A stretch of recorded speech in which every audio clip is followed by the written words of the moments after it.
Hello everyone, my name is Sarah. Today I'm going to show you how to use a combination of gradients and mesh tools to create a beautiful poster design in Illustrator. So this tutorial is entry to medium level. It will be good for those of you who know Illustrator already, as well as if you're just starting. It should be easy to follow along and end up with high level looking designs. But before we do that, let me introduce myself. I am a level 5 web and graphic design tutor at the Auckland campus. Besides tutoring, I have a background in publishing, graphic design, and I work freelance as a web designer as well. I'm really looking forward to showing you this tutorial and hopefully you will enjoy the content. Team. So what have we got here? This is the poster that I've designed and I want to show you guys what's gonna look before we start the actual tutorial. As you can see, we've used some gradients here on the titles as well as line mesh tools to create this effect with the lines together with the gradient with the lines as well to make them blend in nicely, quite nicely to the background. We got some information here and some really nice typography to go along with that. So let's take a look at the Adobe Illustrator file first. Cool. So as you can see here, I've already prepared a little bit of the design process. This was a very quick one that I wanted to show you guys. As you can see, we have some sketches. This will be step one. Well, sort of step one. I actually drew inspiration from other designs that use the same effects. Here, as you can see, we can use this gradient, the mesh tool, quite differently in different designs. So I've used some of these elements to create my own and use this as inspiration, right? This is my inspiration board. I've also prepared a little bit of a color palette, the gradients that I'm gonna use as well as the fonts that I'm gonna use as well. I found this beautiful serif font in the Adobe Fonts pack. We've got our a little bit of a sketch here of different elements. Me as a designer, I tend to do my sketches very quick sketches. They're just quick shows of what elements I want to have, how I want to display. They don't need to be very detailed. I just like to put my ideas down, and it's actually a very good practice to just sketch as much as you can to get into different layouts and designs.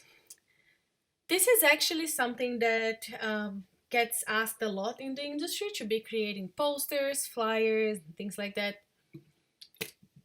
So it's actually, yeah, it's something that we do a lot in the industry. I've also prepared the content that needs to go into the poster. So I need to have web and graphic design, level 5, UB colleges, and today's date in there, which is pretty much just everything that we're doing today. Cool? All right, so for those of you who never used Illustrator before, Illustrator is a vectorial-based software, which means that instead of using pixels like Photoshop does, it uses anchor points, and that creates some really nice and smooth illustrations that can be seen in various different sizes, okay? And it doesn't get pixelated, right? So at the left hand side here, we have our tools panel, which is the ones that we're going to be using the most today. On the right hand side, we got all of our properties, right? We're using Essentials Classic for this. So the first thing that I want to be doing here is adding my background. To add my background, I'm going to be adding a rectangle tool or pressing M on my keyboard, and I'm just gonna add that square by clicking and dragging using my mouse, click and drag to create the shape. Beautiful. And I'm just gonna change the color. Oh, I don't have my color here, so I'm just gonna use the eyedropper. I think it's I on the keyboard. Yeah. Press I on the keyboard.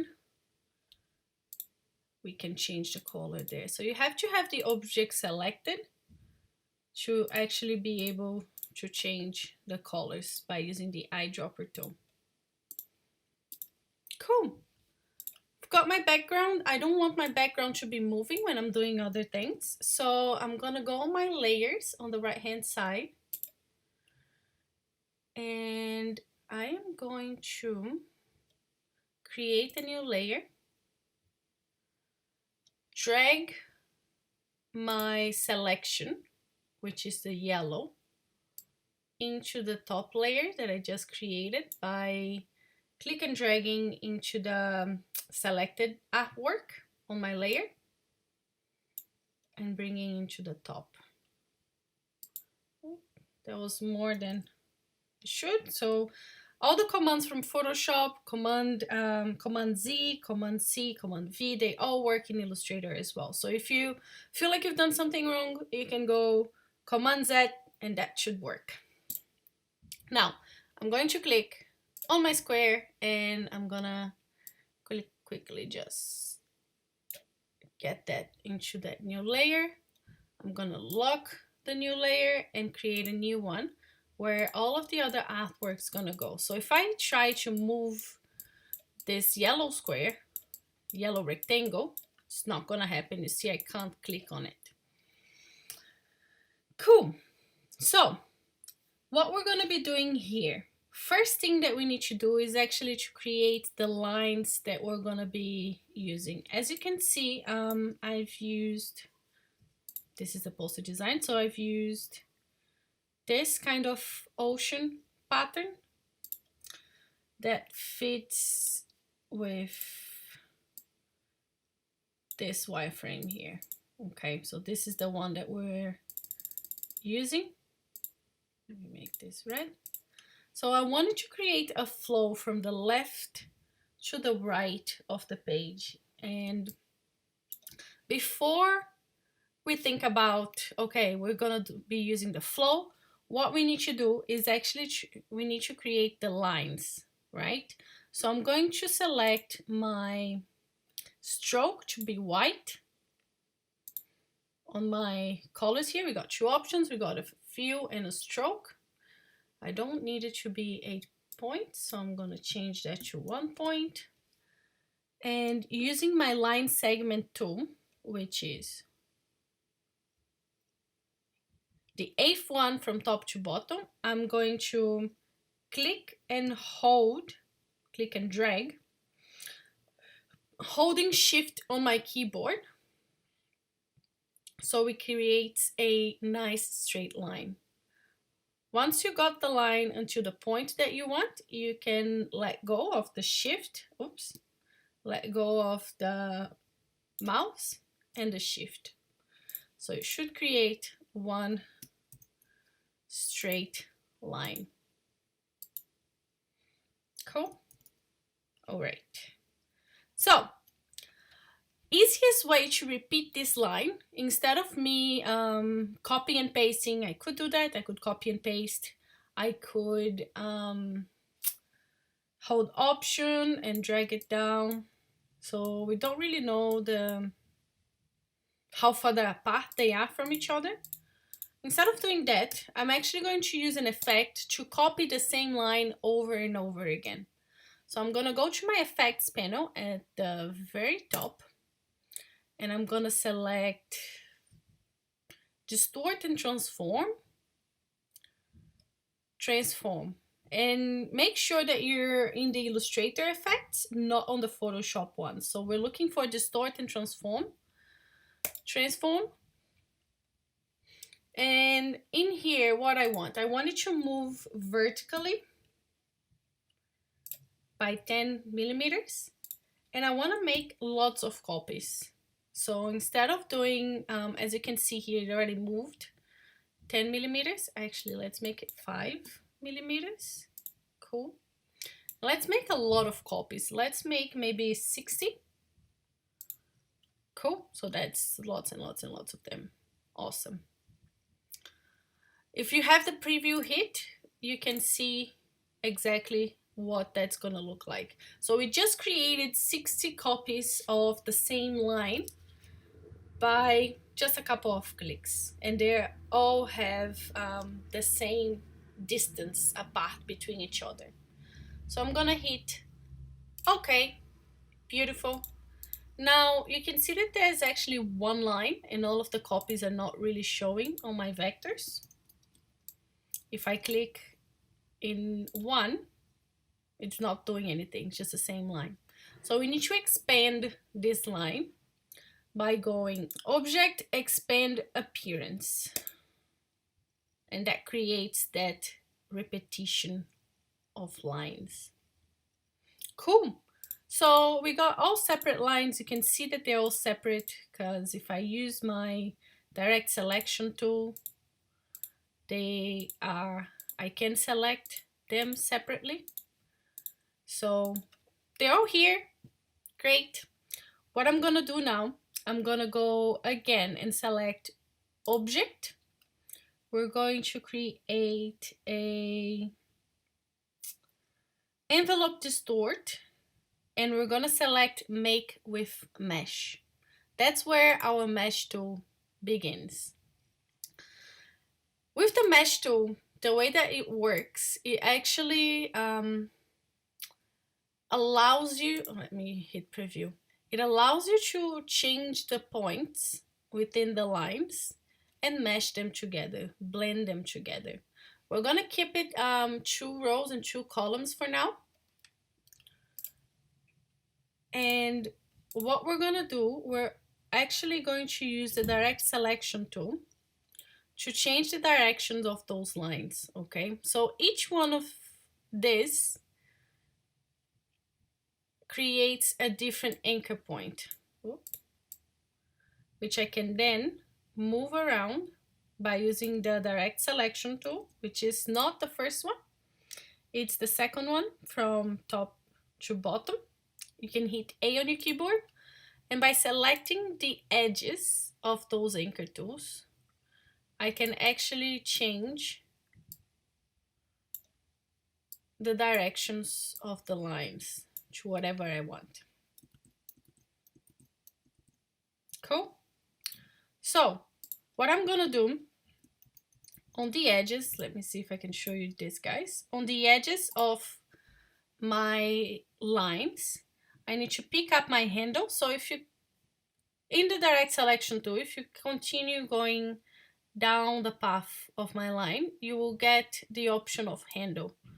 And the handle allows me again to create different shapes. They're going to be circular shapes, rounded shapes. And I'm going to bring that to that handle to where my anchor point is. And I'm going to repeat that in every anchor point. To the top. Oh, that's the wrong one.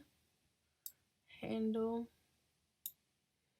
So it creates that infinity line here at the top, and the same goes to the bottom. I'm gonna get my handles into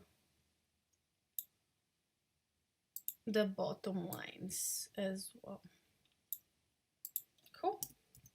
So you get that infinity line going around.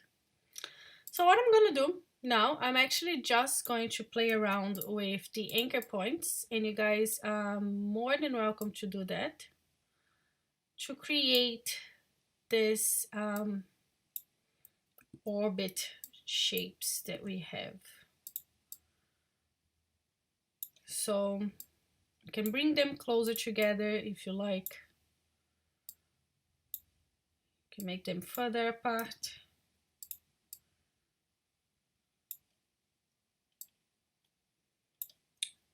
What I'm going to do, I'm just gonna make this a little bit closer together.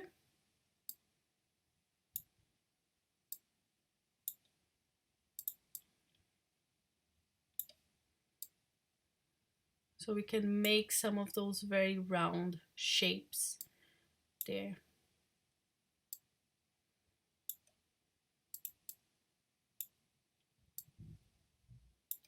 Cool. All right, I'm also going to use my selection tool to make this a little bit more squished, maybe more to the sides. Now, this is where you guys can go crazy and try to do all different shapes, all different forms.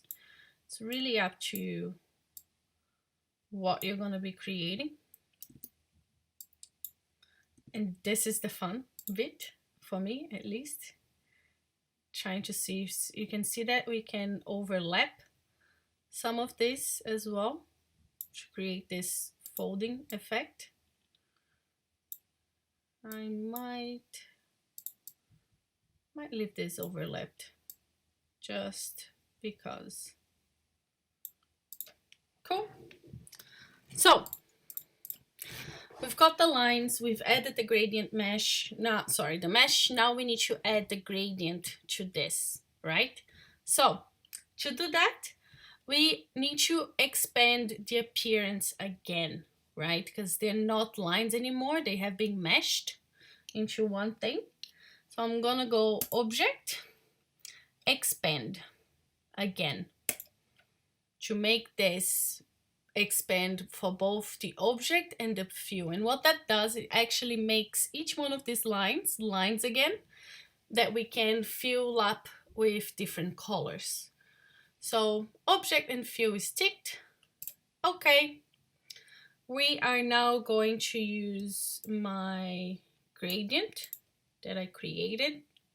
So to use the gradient, you need to select the gradient tool, which is hit on your G on your keyboard. Beautiful. Or on the properties side, you can select gradient on the right hand side. And that's what I'm going to do. Oh. Gradient. Beautiful. Now there's one thing. You see that didn't work at all. And that's because I'm adding the gradient to the fill. And what we want is to add the gradient to the stroke. So when you're using the gradient on the right hand side of your panel, you can hit gradient, but select the stroke. You can hit X on your keyboard to bring the stroke to the front and then add the stroke into the design. Cool. I actually want this to be the other way around, so I'm gonna bring the blue here and the yellow to the other side. Beautiful. Now, once you expanded the appearance on your object, you cannot play around with the mesh anymore. So this is the final design that I get. So we got our gradient here. Beautiful. And it's blending in nicely on the right hand side. So what I can do now is I can add the circles that I had before.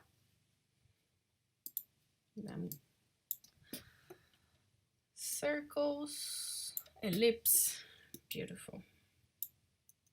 Again, still using my gradient, but this time I want the gradient to be on the fill.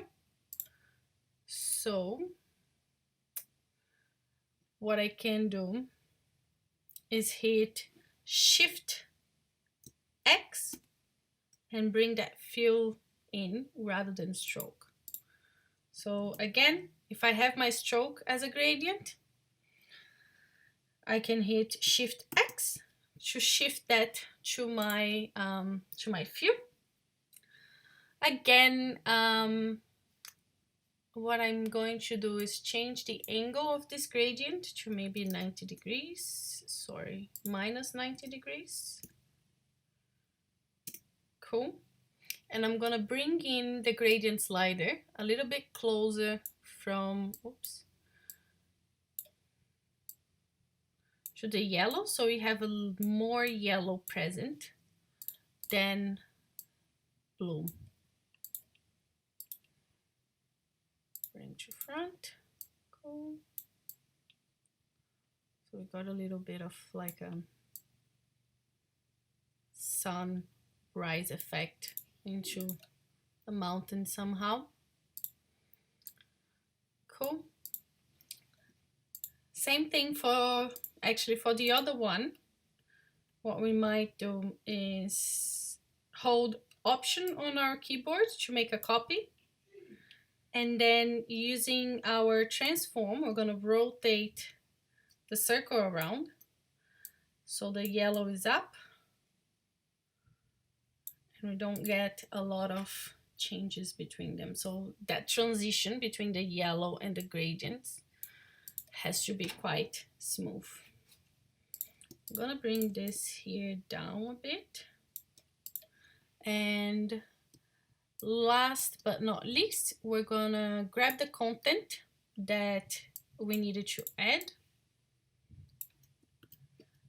Web and graphic design. Let's do that one first. Web and graphic design. So I'm using the tab tool or T on your keyboard.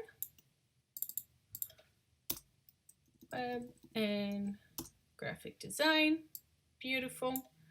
I'm gonna change that to the font that I wanted before. Web and graphic design. If I wanted to use a gradient here, I'm not able to. I can't use gradient on text.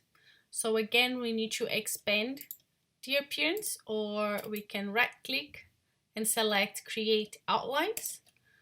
And once we do create outlines in Illustrator, it makes the text become a shape. So I'm gonna add the gradient here. Beautiful. Not exactly what we're looking for, but let me change the direction. -90. So I'm just changing the angle here. Cool. Still not really what I want. So what I'm gonna do, I'm gonna click on this expanded object and select path.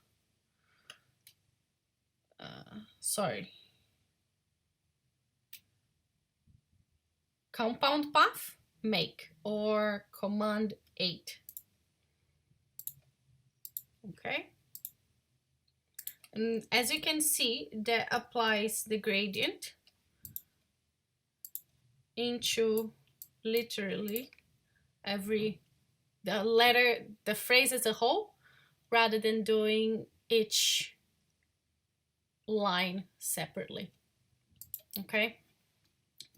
I think this is almost time, so I'm going to rush the last part, and that's just writing UB Colleges, Wednesday, the 29th of September. And I'm gonna add a blue color to this. Cool. And there you have it. I hope you guys had fun. Yes, and that you enjoyed. I will see you guys around, hopefully. Have a good day.